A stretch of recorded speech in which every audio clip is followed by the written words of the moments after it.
I still remember the moment my phone buzzed, and a family group photo popped up on my screen. Everyone's smiling, laughing, holding plates of food, kids running around in the background, balloons hanging from the ceiling, and my heart instantly sank, because that was the exact moment I realized something was terribly wrong. My daughter wasn't there, and not just by accident. She wasn't even invited.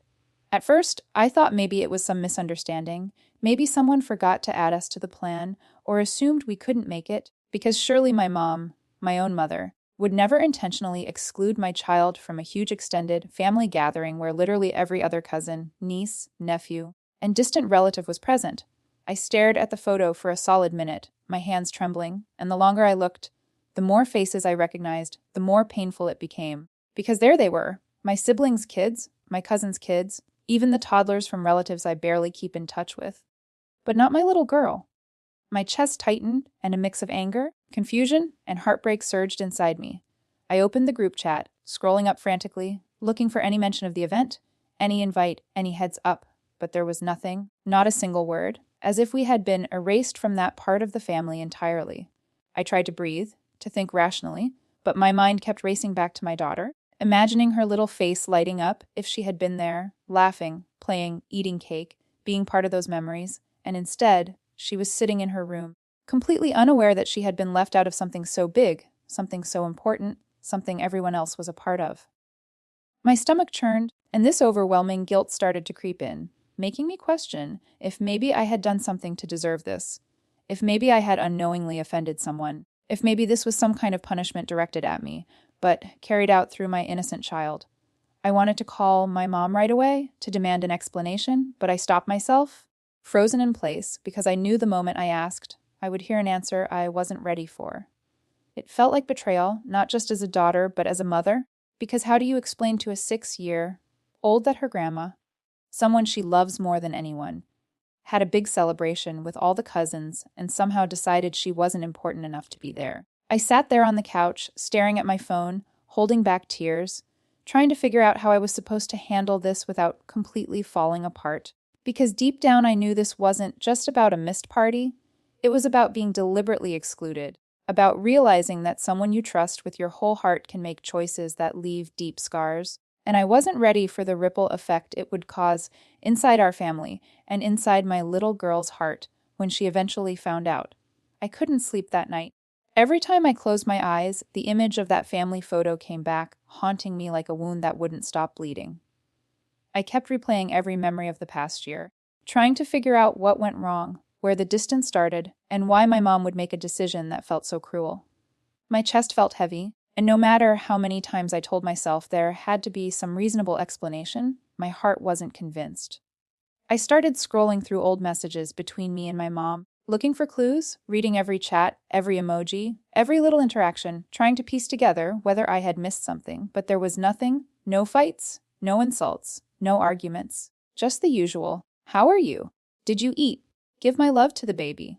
I thought about calling her, but then I imagined the possibility of her saying, yes, I didn't invite you, and my throat tightened because I wasn't sure I could handle hearing those words from my own mother. At one point, I put my phone down and just stared at the ceiling, trying to breathe, but my mind wouldn't stop racing. It wasn't just about me. It was about my daughter, the one person who absolutely didn't deserve any of this. I imagined her tiny hands holding mine, her innocent little voice asking me, "Mama, when's the next party? Can we go?" And it shattered me inside because I didn't know what I would tell her when she eventually found out. I kept thinking about the other kids, all of them laughing, chasing each other, posing for photos, having stories to share when they'd see each other again. And my baby would have nothing. She'd be left out, not just from that one moment, but from a memory that everyone else in the family would carry. It made me angry in a way I didn't think I was capable of. I wanted to grab the phone, call my mom, scream, cry, demand to know why she thought this was okay, why my daughter was treated like she didn't exist. But every time I picked up the phone, I froze, because deep down I was terrified of what I might hear.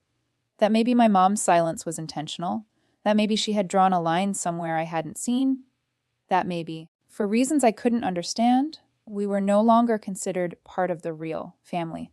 And then came the guilt, the endless spiral of self-blame. Maybe I didn't visit enough.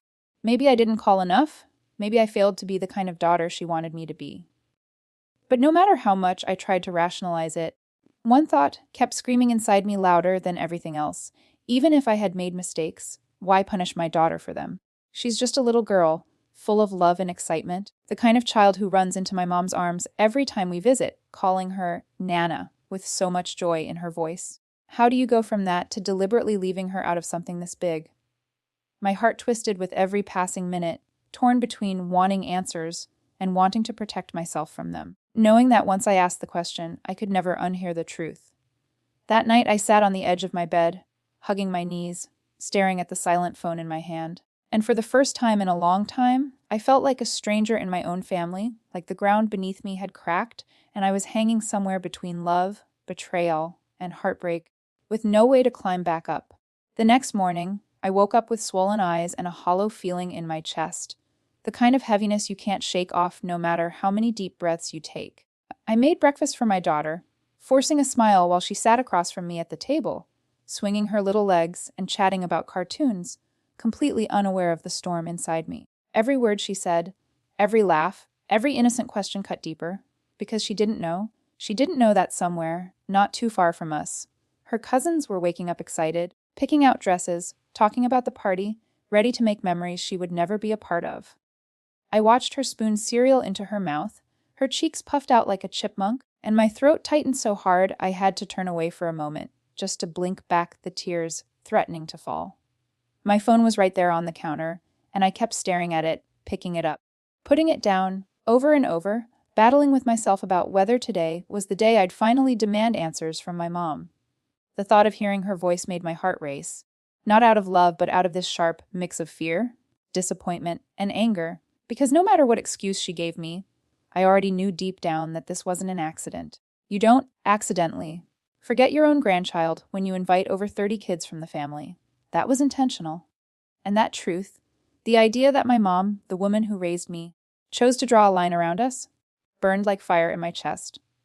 I paced around the kitchen, trying to steady my breathing, while my daughter giggled at something on TV, and for a moment I wished I could be as blissfully unaware as she was. But I couldn't, not anymore. Eventually, I typed out a message to my mom, "Morning. Can we talk?" My thumb hovered over the send button for what felt like forever, my hand trembling, my stomach twisting so violently I thought I might actually be sick. And then I pressed it. Seconds felt like hours. I waited. I kept staring at the screen, watching the little typing bubble come and go, my chest pounding with every second of silence. Finally, her reply came. "What's up?" My jaw clenched. Busy. She was busy, but somehow had the time to plan an entire party, invite everyone, organize decorations, coordinate food, and make sure the whole extended family was there. Everyone except us. My fingers flew across the keyboard, and before I knew it, I had typed, "I saw the pictures from last night." Why wasn't Hey Daughter's name invited? I stared at those words for a long time, debating whether to soften them, to make them less confrontational, but the truth was, there was no softer way to ask why your child had been excluded. I hit send and sat down, gripping the phone so hard my knuckles turned white, waiting for the 3 dots to appear again. Minutes passed, nothing. 10 minutes. 20, nothing. The silence grew louder, heavier, suffocating, until my chest ached from holding my breath. And then finally, my phone lit up. Her reply was short, just 7 words. "It wasn't my idea. Ask your sister." For a moment, my brain couldn't process what I was reading. My sister, my own sister. A fresh wave of confusion hit me, crashing so violently it almost knocked the anger right out of me, replacing it with shock. I thought maybe I misunderstood, so I called my mom immediately, my hands shaking so badly I almost dropped the phone, and when she picked up, her voice was calm, almost too calm, like nothing had happened. Like my whole world hadn't been flipped upside down overnight. I asked her again, this time louder, my voice breaking. "Why didn't you invite my daughter?" There was a pause on the line, long and heavy, and then she repeated the same thing, word for word. "It wasn't my idea. Ask your sister." I felt my whole body go numb. It wasn't just the betrayal of being left out anymore. It was the realization that there were layers to this, secrets and decisions made behind closed doors, choices about who was in and who was out, that I wasn't even a part of. My mom sounded distant, almost defensive, like she wanted the conversation to end before it even started. And that hurt more than anything she could have said, because it meant she didn't even want to fight for me. For my daughter? For us. When I hung up, I sat on the floor in the corner of the kitchen, holding my phone like it was a piece of evidence in a trial I didn't sign up for, feeling more lost than I ever had in my life. And that's when I realized this wasn't just a misunderstanding. This was something much bigger, something deeper, something that had been brewing for a long time without me even noticing. And I had no idea how I was going to explain any of it to my little girl without breaking her heart. I sat there on the cold kitchen floor, my knees pulled up to my chest, staring blankly at the wall as my daughter's laughter echoed faintly from the living room. The sound, so innocent and carefree, clashed painfully with the storm raging inside me. My mom's words kept replaying in my head like a broken record. It wasn't my idea. Ask your sister. My sister. The thought burned through me like fire, leaving me restless and unsettled. My relationship with her hadn't always been perfect, but we'd shared childhood secrets, late-night talks, and years of being each other's person when life got hard. And now I had to believe that she, of all people, had played a part in making my little girl feel invisible. My chest tightened as anger mixed with disbelief, but beneath that, there was an ache, a deep hollow sadness I couldn't shake.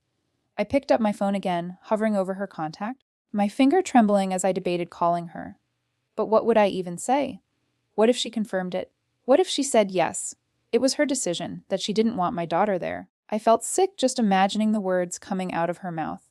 I locked my phone and tossed it onto the couch, pacing back and forth, my mind spiraling into 1,000 what-ifs and whys I didn't have answers to. The hours crawled by like days. I tried distracting myself, cleaning, folding laundry, even watching cartoons with my daughter, but nothing could quiet the noise in my head. Every time my phone buzzed, my heart skipped, hoping it was my sister reaching out. But she didn't. She stayed silent. That silence felt louder than any argument, heavier than any insult, and in some ways, more painful than if she had just screamed at me. It was like the entire family had conspired to keep me in the dark, to make decisions about my child without me, as if my place, our place, in the family had been quietly erased without warning. I found myself scrolling through social media again, torturing myself with more photos from the party. There they were, the cousins, side by side, holding balloons, faces covered in frosting, laughter frozen in snapshots of joy my daughter would never experience. My hands clenched into fists as I noticed something else. My sister's kids were front and center in almost every photo. The decorations, the matching outfits, the cake. Everything screamed that this was a big, carefully planned event, and it shattered me all over again to know that it wasn't an accident we weren't invited. By late afternoon, the weight of it all became too much to bear, and I finally gave in to the pounding in my chest, opening my sister's chat and typing, "Did you know about the party?" I stared at those 6 words, hesitated, and hit send. Seconds passed. Minutes. Nothing. I started typing again, this time letting my emotions spill out. Mom said it wasn't her idea. Please just tell me why my daughter wasn't invited. I deserved to know. My fingers trembled as I pressed send, my heart thudding so loudly I could feel it in my ears. A notification popped up almost instantly this time. Can't talk right now. I'll call you later. That single message sent me spiraling deeper into confusion and frustration. Later? She thought this was something that could wait? She thought I was supposed to sit here quietly, pretending like I hadn't just discovered that my little girl was deliberately left out of the biggest family gathering of the year. I wanted to scream, to throw the phone across the room, but instead I buried my face in my hands, trying to calm the storm inside me before my daughter noticed something was wrong. That night, after putting her to bed, I finally broke down. I sat on the edge of my bed, hugging a pillow to my chest, letting silent tears soak into the fabric while the glow of my phone lit up the dark room. I kept refreshing the chat, waiting for my sister to reply, but nothing came. Hours slipped by, and when I finally drifted into a restless sleep, it was filled with flashes of family photos, laughter, and my daughter's confused little face asking why she wasn't there. The next morning, my phone finally buzzed with her name on the screen. My breath caught as I answered, my voice shaky as I said hello. There was a long pause on the other end before she finally spoke, her tone clipped and distant. Listen. It wasn't personal. My brows furrowed instantly. Not personal. My voice cracked as I asked, how can it not be personal when it's about my daughter?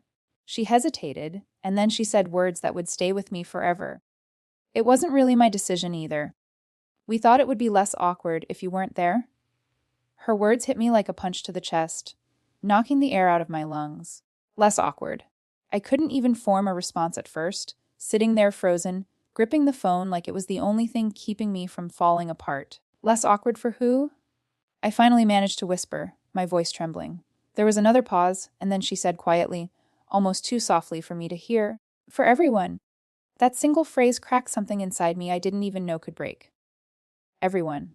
Meaning the family had talked about us, decided something about us, something they hadn't told me, and instead of facing me like adults, they chose to just cut us out.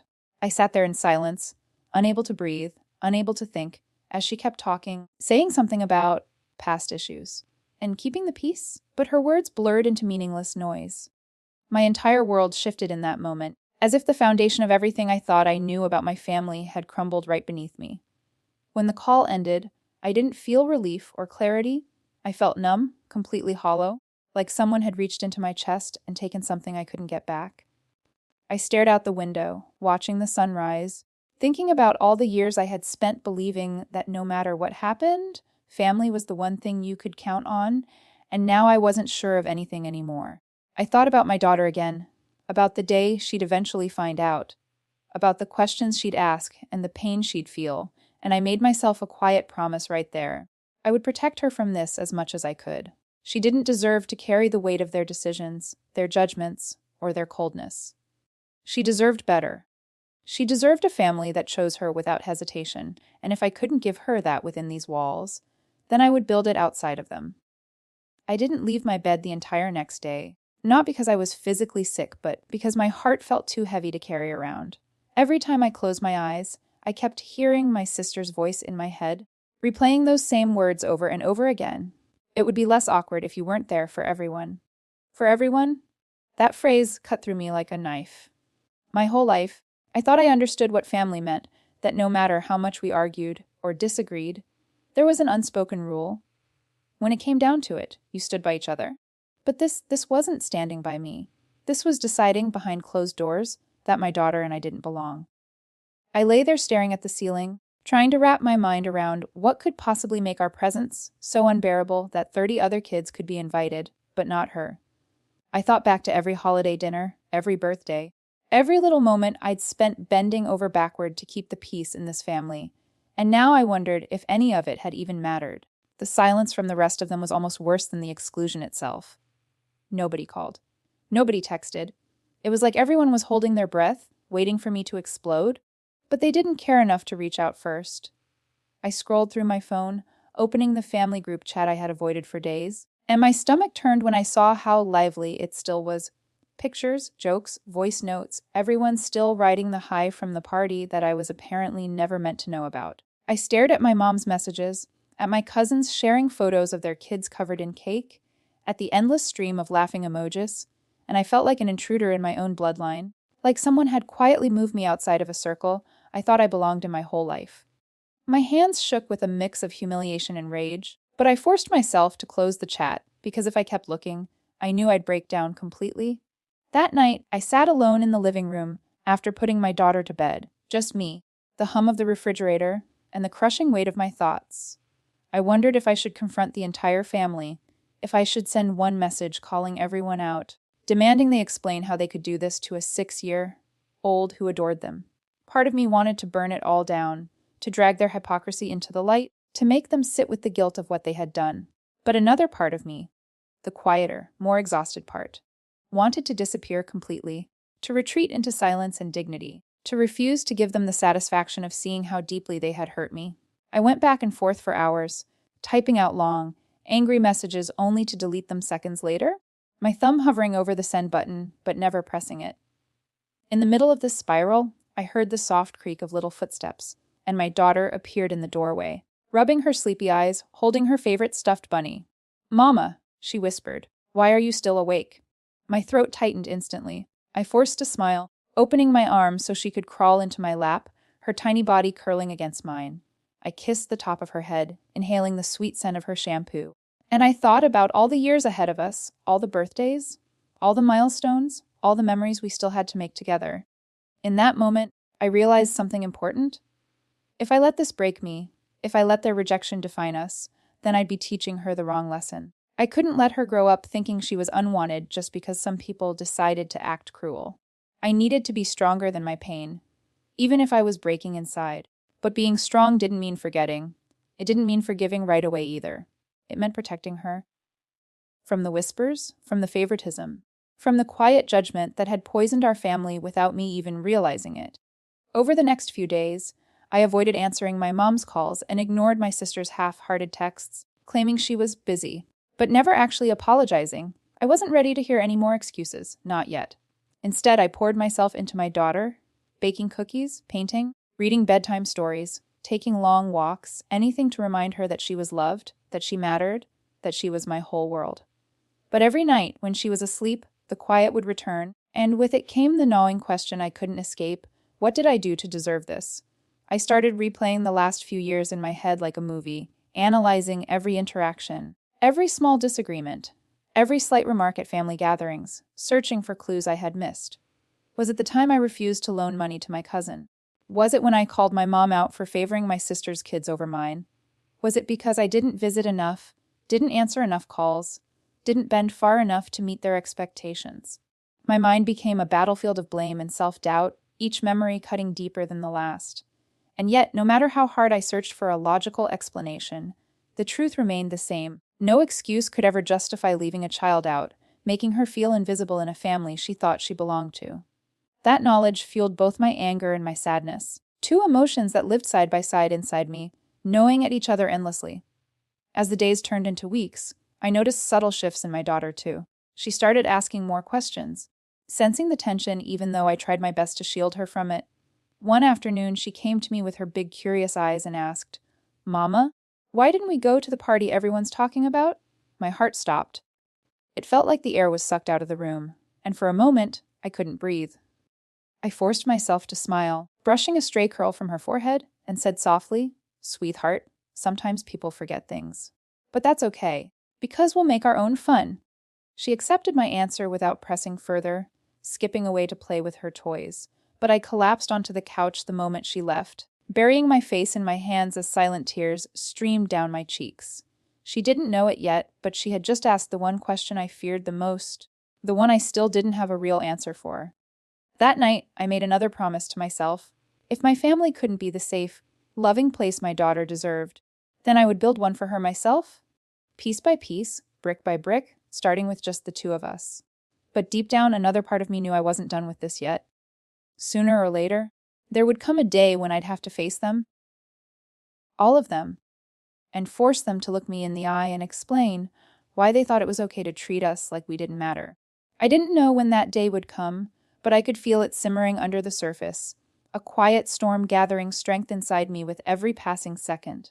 It had been 3 weeks since the party, 3 weeks since I found out the truth, and 3 weeks of forcing myself to swallow words that burned my throat like acid. But there comes a point when silence becomes unbearable, when the weight of unspoken pain presses so hard on your chest that you either let it out or suffocate beneath it. And I had reached that point. It started small. A message from one of my cousins popped up in the family group chat.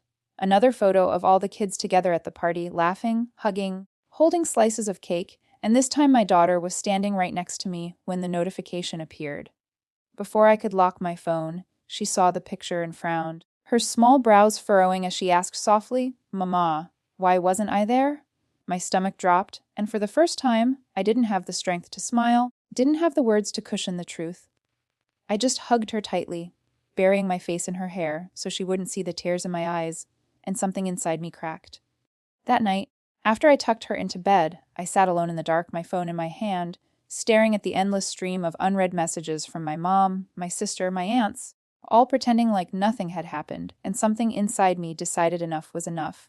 The next morning, I woke up with a strange kind of calm, the kind that comes right before a storm. When you've cried so much there are no tears left. I picked up my phone and typed into the family group chat, the same one where they'd shared photos and jokes and memories I was deliberately excluded from. And for the first time, my fingers didn't hesitate. I wrote, "I need to know something. Why was my daughter the only child not invited to the party? Be honest. I deserve the truth." And then I hit send. Within seconds, the chat that had been buzzing nonstop for weeks went completely silent. I watched as the little scene. Notifications popped up one by one, name after name, cousin after cousin, aunt after aunt, all of them reading it, none of them replying. My heart pounded in my chest as I waited, my breath uneven, my palms sweating, and for a moment I wondered if maybe they'd never respond, if maybe their silence was the answer. But then my sister finally replied, "We didn't think you'd want to come." I stared at the message in disbelief, my mouth falling open. I could feel my pulse in my ears as anger rose inside me, hot and sharp. "Didn't think I'd want to come?" I typed back instantly. "You didn't think I'd want to come, but you invited Evir own ELC. You didn't think I'd want my DAUH-tar to be part of the family memories. Are you even listening to yourself?" "Within moments," she replied again. "It wasn't like that. Things have been tense lately. We thought it was better this way." Better for who? Better for them, not for us.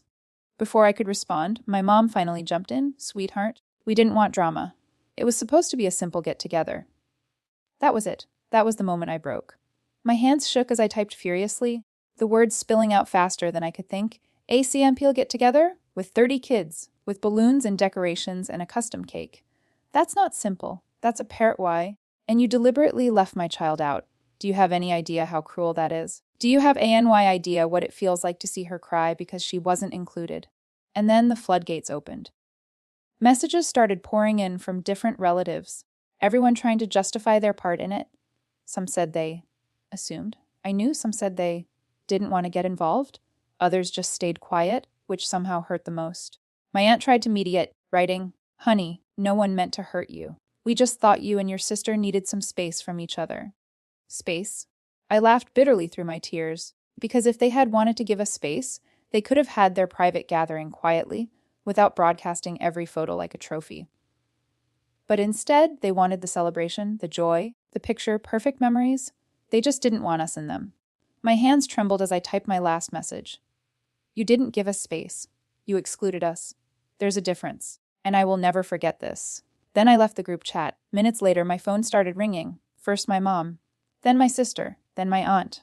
One after another, like they were suddenly desperate to control the damage now that the silence had been broken.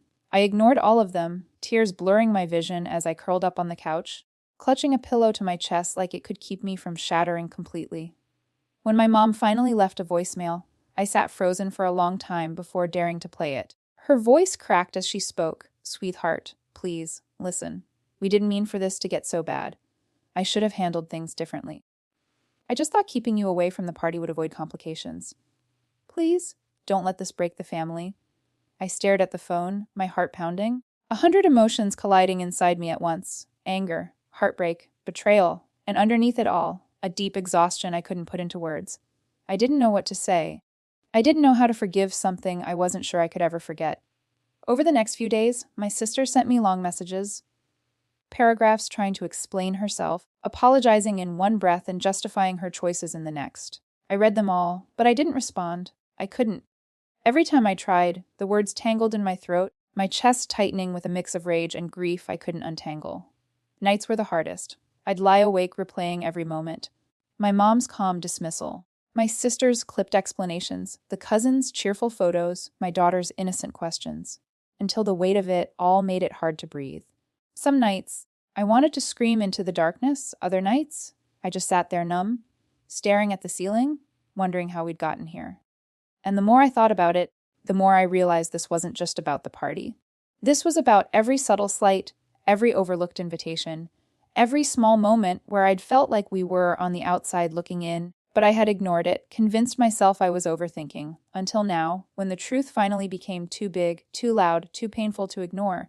Through it all, my daughter remained blissfully unaware of the full story, but I could see the small changes in her too.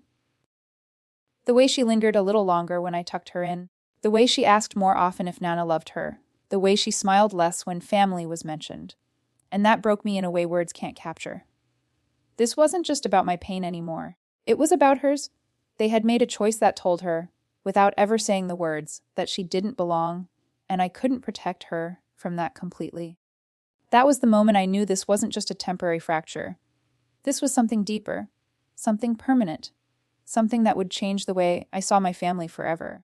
And as much as I wanted to scream, as much as I wanted to demand every last explanation, I realized I was standing at a crossroads. Either keep fighting for a place in a family that had already pushed us out, or start building a new kind of family for my daughter, one rooted in love, respect, and inclusion. even if it was smaller, quieter, and just ours. The days that followed were a strange mix of quiet and chaos, silence and noise, heartbreak and resilience. I thought confronting them would bring me some sense of relief, some tiny thread of closure, but instead, it left me raw, exposed, and more uncertain than ever. It's strange how quickly everything you believe about your family can shift, how in one moment, the people you've trusted your entire life can feel like strangers you no longer recognize.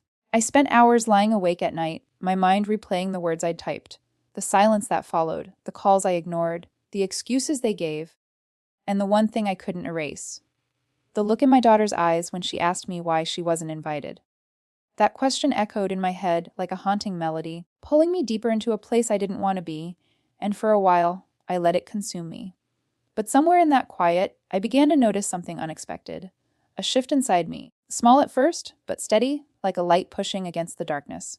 I realized that for so long, I had been bending, stretching, and twisting myself to fit into a family narrative that was never truly written for us.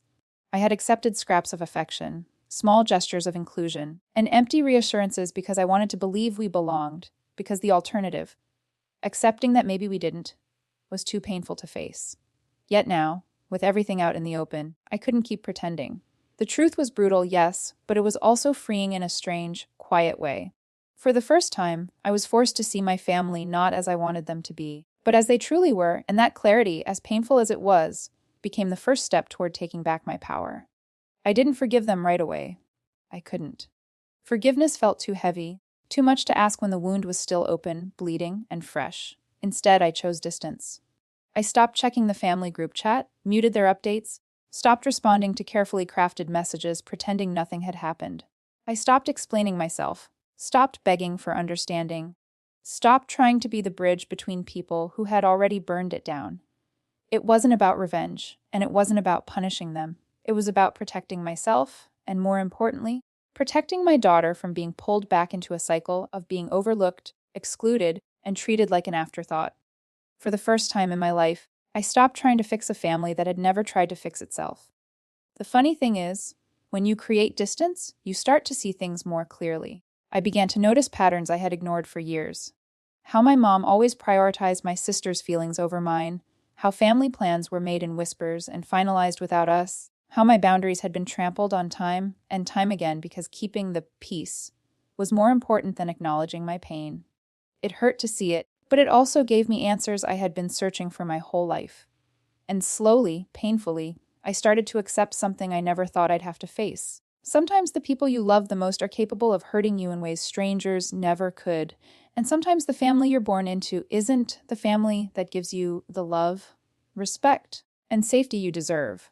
That realization didn't erase the hurt, but it helped me carry it differently.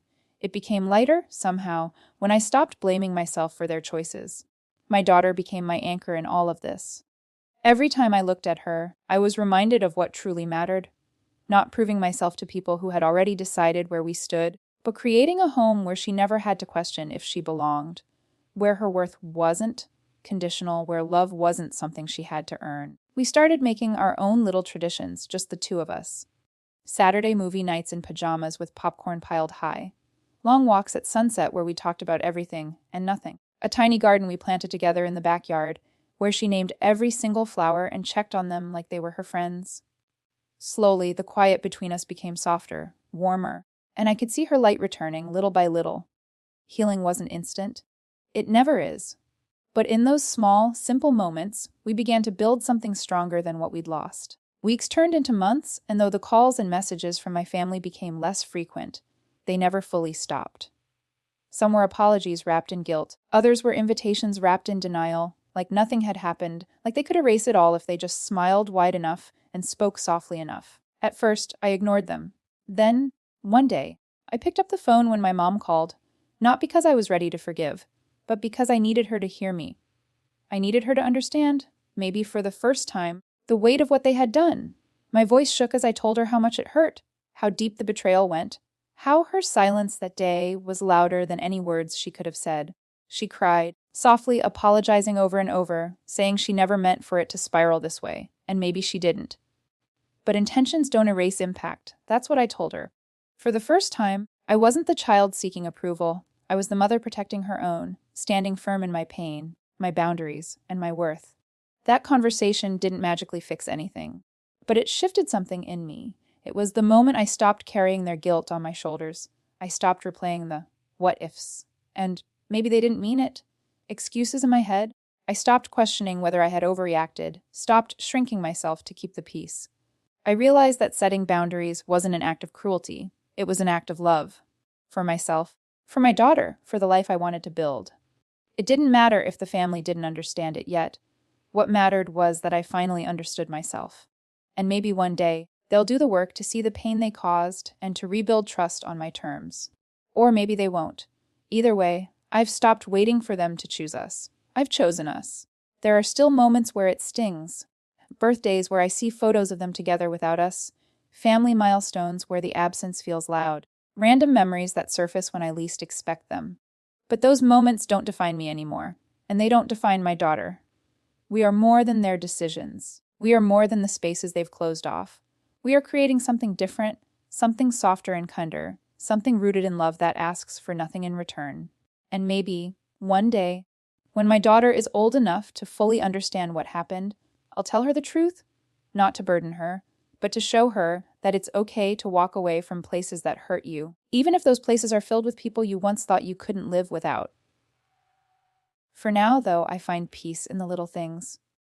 The quiet laughter that fills our home, the simple mornings making pancakes together, the way my daughter hugs me like I'm her entire world. And maybe that's enough. Maybe, in the end. The family you fight for isn't the one you're born into, but the one you create, moment by moment, choice by choice, love by love. And as I sit here tonight, watching her sleep, her tiny hand curled around her favorite stuffed bunny, I know without a shred of doubt that we'll be okay. We'll be more than okay. We'll build something beautiful, even from the broken pieces. And for the first time in a long time, that thought doesn't make me sad. It makes me free.